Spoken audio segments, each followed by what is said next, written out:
Emanuela Orlandi was born on January 14, 1968, in Rome, Italy, as the fourth of 5 children in a family with strong ties to the Vatican. Her father, Ercole Orlandi, held an important role within the papal household as a lay employee, serving as an envoy or office clerk in the prefecture of the pontifical household. The family lived in an apartment on the second floor of the Vatican's Johari building, located within the fortified walls of Vatican City, a rare privilege that provided Emanuela and her siblings with an extraordinary upbringing. For the Orlandi children, the Vatican gardens, typically restricted to the public, became their personal playground. Pietro, Emanuela's older brother, later reminisced, "The Vatican gardens were like our own backyard. We felt like we were in the safest place in the world." Growing up in such close proximity to the heart of the Catholic Church shaped their childhood in ways few could imagine. The Orlandi children grew up immersed in the daily rhythms of Vatican life, belonging to a small, privileged group granted Vatican citizenship, a status unattainable by birth, as the city-state has no hospital.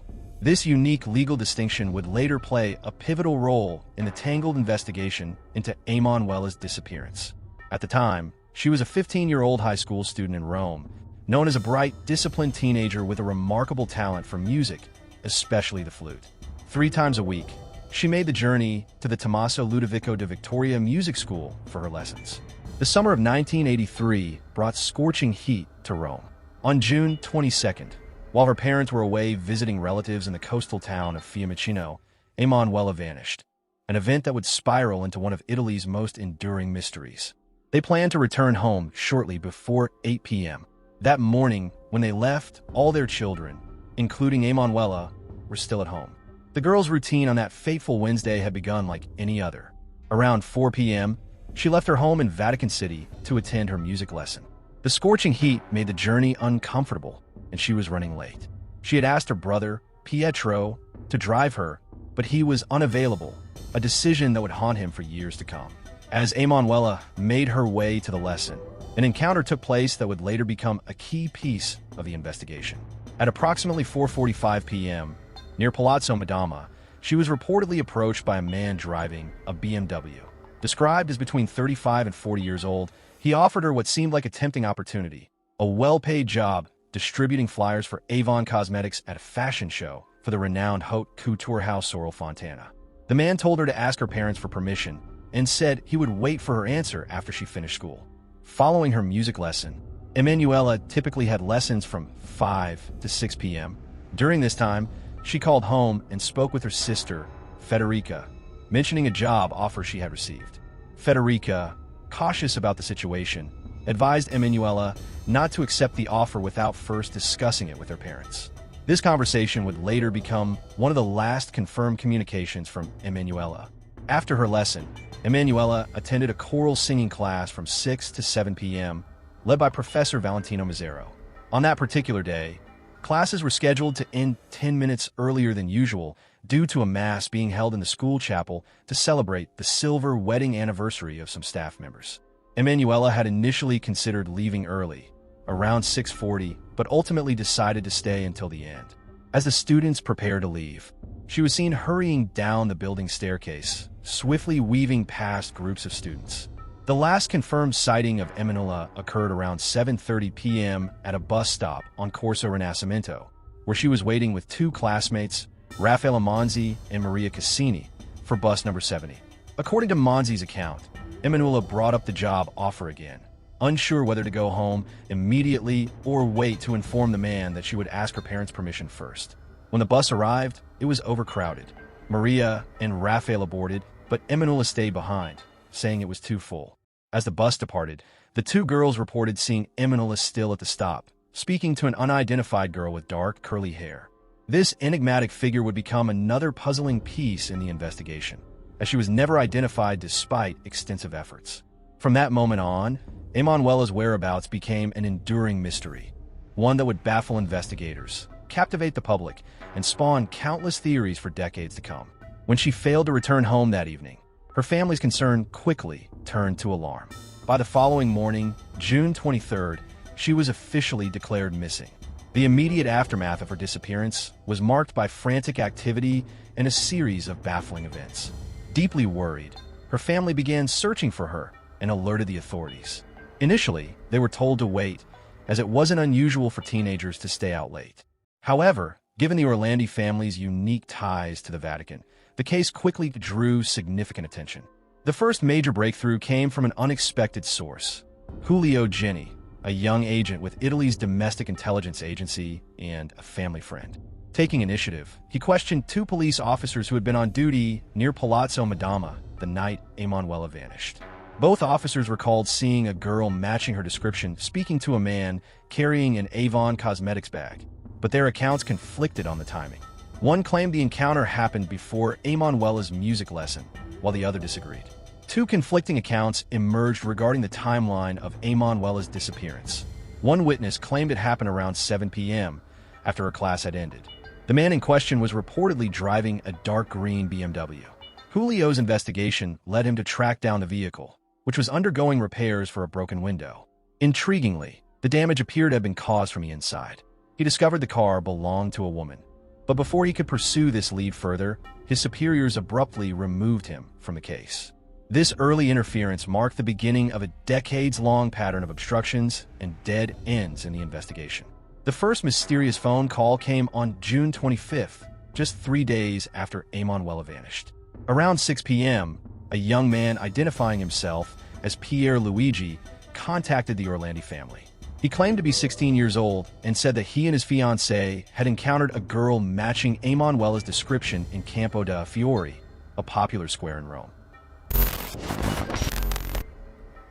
Jason Anthony Jolkowski was born on June 24, 1981, in Grand Island, Nebraska, to parents Kelly Murphy and Jim Jolkowski. At the time of his disappearance, the 19-year-old was living with his parents and younger brother, Michael, in Omaha's Benson neighborhood. A graduate of Benson High School, Jason was attending Iowa Western Community College part-time, pursuing a degree in radio broadcasting with dreams of becoming a DJ. To support himself, he worked part-time at a local Fazoli's restaurant. Described as kind, shy, and intelligent, Jason had a small, close-knit group of friends. Though he had a mild learning disability that affected his speech and language skills, he was academically capable, even excelling in his studies, and was known for his strong work ethic and compassionate nature. He had no history of substance abuse, criminal behavior, or mental health struggles, and maintained positive relationships with his family and friends. On the morning of Wednesday, June 13, 2001, Jason's day began like any other, but it would soon take a mysterious and tragic turn. Jason was at home with his younger brother, Michael, enjoying their break from school. Their parents had already left for work, leaving the two boys alone in the house. That morning, Jason received an unexpected call from his manager at Fazoli's, where he worked, asking if he could come in earlier than scheduled. This last-minute change would set off a chain of events leading to Jason's mysterious disappearance. Agreeing to the shift, Jason faced a problem. His car was at a repair shop, leaving him without transportation. At first, he considered walking the full 4 miles to work, but he eventually arranged for a ride from a coworker. Since Jason had trouble giving clear directions, they agreed to meet at Benson High School, a familiar spot for both of them. The school was about 8 blocks, half a mile, from his house, a walk that usually took 15 minutes. Before leaving, Jason dressed in a white Chicago Cubs Sammy Sosa t-shirt, black dress pants, and black dress shoes, topped with a blue Cubs baseball cap. He also carried a red Fazoli's work shirt to change into later. Around 10:45 a.m., a neighbor spotted him, the last confirmed sighting of Jason before he vanished. A neighbor spotted Jason and Michael outside their home, bringing the trash cans back from the curb after collection. After helping, Jason presumably left to begin his short walk to school. His usual route took him through a quiet residential area with minimal vehicle or pedestrian traffic, especially on a weekday morning. While the exact time of his departure is unknown, the timeline suggests he left between 10:45 and 11 a.m. under clear, sunny skies. What happened next remains a mystery. Jason never arrived at Benson High School to meet his co-worker, nor did he show up for his shift at FIS. In fact, he was never seen again after the trash cans were put away. Between 11:15 and 11:30 a.m., less than an hour after he was last seen, his manager called the Yowie home, concerned about Jason's absence. He had missed his ride and failed to report to work without explanation. This call was the first sign that something was wrong. To those who knew him, Jason's disappearance was immediately alarming. He was described as reliable and punctual, not the type to skip work without notice. The fact that he had arranged for a ride and then vanished in such a short window of time was completely out of character. One of the most baffling elements of this case is the discrepancy between when Jason was last seen and when he was expected at the high school. How could someone disappear without a trace in broad daylight, in a residential area, within such a short time frame? Despite growing concerns, a formal missing person report wasn't filed until the following day. Jason's parents, mistakenly believing there was a mandatory 24-hour waiting period before reporting a disappearance, didn't notify the Omaha Police Department until June 14th. This delay may have hindered the investigation's early stages, as critical hours were lost, time when witness memories were freshest and potential evidence might have been easier to recover. In the days after Jason vanished, several key details came to light. Security footage from Benson High School was reviewed, but there was no sign of Jason arriving on the morning of June 13th. There was no activity on his bank account or cell phone after his disappearance. His last paycheck from his job was never collected. All of his personal belongings, including items he likely would have taken if leaving willingly, remained in his room at home. Despite the residential setting and the time of day, no witnesses reported seeing Jason walking along his expected route to the high school. As the investigation unfolded, detectives interviewed Jason's coworkers, including his manager, who had called him in early that day, and the colleague who was supposed to give him a ride. Their statements supported the established timeline and confirmed that Jason had arranged to be picked up at Benson High School. Both individuals underwent thorough questioning, but were eventually cleared of any involvement in the disappearance. About 10 days after Jason vanished, police ramped up their efforts, conducting door-to-door interviews along the 8-block route he would have taken from his home to the high school. Alongside witness statements, law enforcement executed multiple searches, scouring possible paths to the school, nearby parks, wooded areas, and bodies of water. They also checked hospitals and shelters, but none of these efforts yielded any physical evidence tied to Jason's disappearance. As weeks passed without leads, the investigation gradually slowed, though it was never fully closed.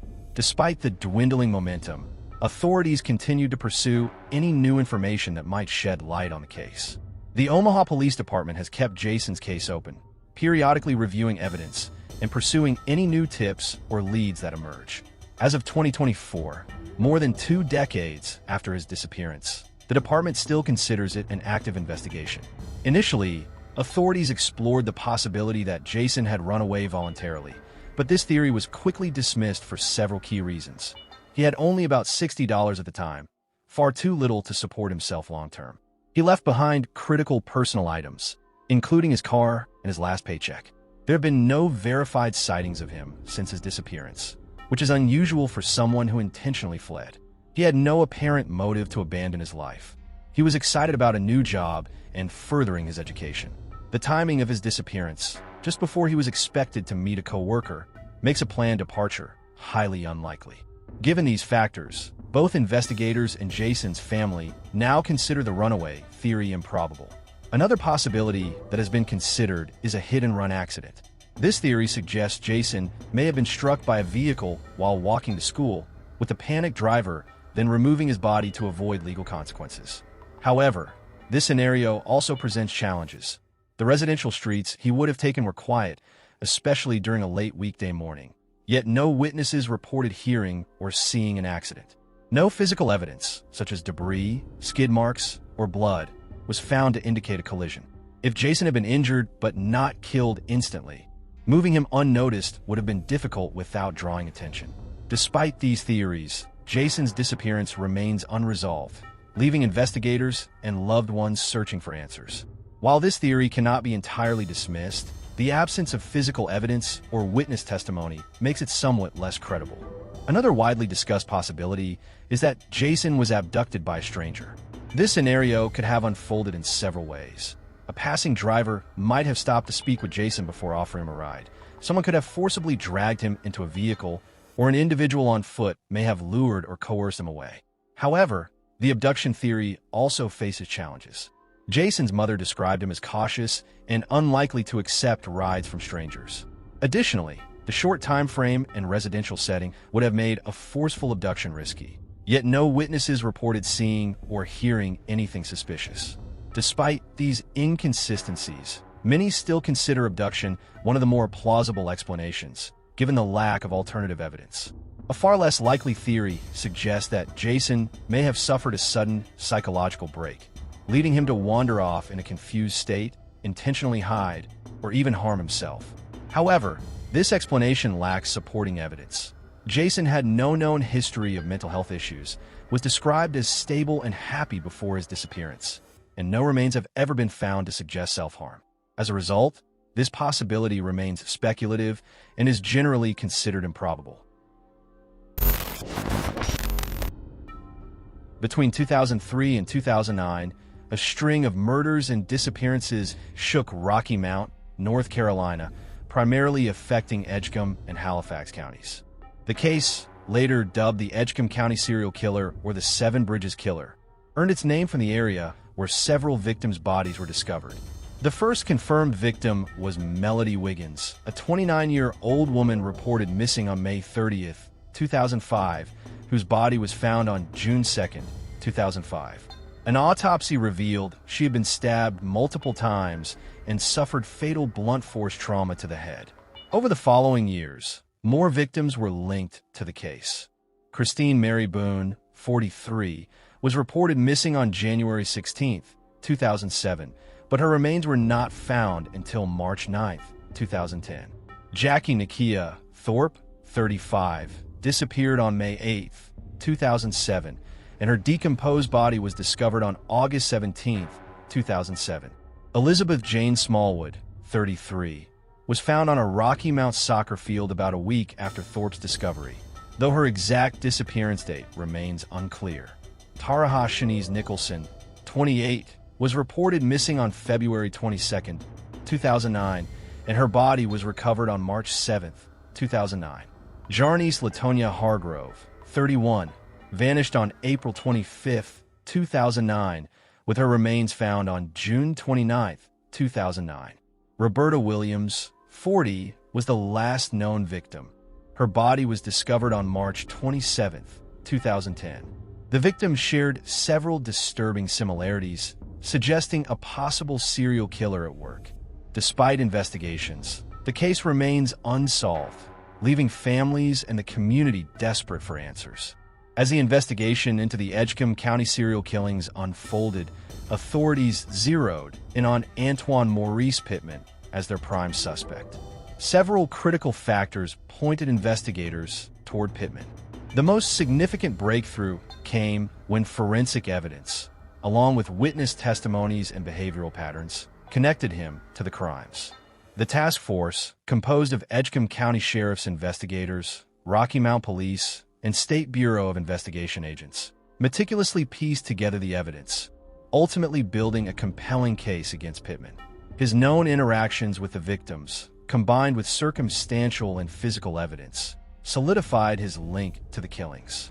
As the probe intensified, law enforcement worked to gather irrefutable proof that would tie him definitively to the murders. The key evidence linking Pittman to the murders was the discovery of his DNA on one of the victims. Male DNA recovered from the body of 28-year-old Ta Nicholson matched Pittman's DNA profile, which was already on file due to his prior criminal offenses. Additionally, Pittman had strong ties to the areas where the victims' bodies were found. He had lived with his grandparents in Whitakers, a small town just a few miles from Seven Bridges Road, the location where multiple bodies were discovered. This geographic connection heightened suspicions about his possible role in the crimes. Pittman also had direct links to some of the victims. Notably, he admitted to hiring Nicholson for services less than a week before her body was found, placing him in close contact with her shortly before her death. Another alarming incident occurred on April 25, 2009, the same day victim Jarnice Hargrove vanished. When Pittman was found unconscious in his car on Seven Bridges Road with his pants lowered, just 200 yards from where Hargrove's body would later be discovered. This suspicious encounter, occurring near a crime scene during the time of the disappearance, further drew investigators' attention. Pittman's extensive criminal history, which included violent offenses against women, also made him a prime suspect. As a registered sex offender with prior arrests for assault, he fit the profile of the killer authorities were searching for. His criminal record dated back to 1994 when, at just 16 years old, he was arrested for attempting to assault a 2-year-old child. He later pleaded guilty to indecent behavior as part of a plea deal and was released on probation. Over the years, Pittman faced numerous other charges, including theft, assault, resisting arrest, and providing alcohol to minors. In 2007, Antoine Pittman was arrested for assaulting a woman in the same area where several other victims have been killed, just one of many incidents on his criminal record. By September 2009, he was arrested and charged with the murder of Taha Nicholson. While circumstantial evidence tied him to other victims, prosecutors only had enough physical evidence to pursue charges in Nicholson's case. During the trial, Pittman admitted knowing Nicholson but pleaded not guilty to her murder. The jury ultimately convicted him of first-degree murder, sentencing him to life in prison without parole. Despite his conviction, investigators have been unable to definitively link Pittman to the other murders. The absence of physical evidence has left authorities in a difficult position. While circumstantial details suggest his involvement, prosecutors lack the proof needed to file additional charges. Adding to the case's complexity is the unsettling possibility that 7 Bridges Road may have been used by multiple, unrelated killers to dispose of bodies. This theory raises troubling questions. Did law enforcement's focus on Pittman allow other potential perpetrators to evade justice? The uncertainty leaves lingering doubts about whether the full truth behind these crimes will ever come to light.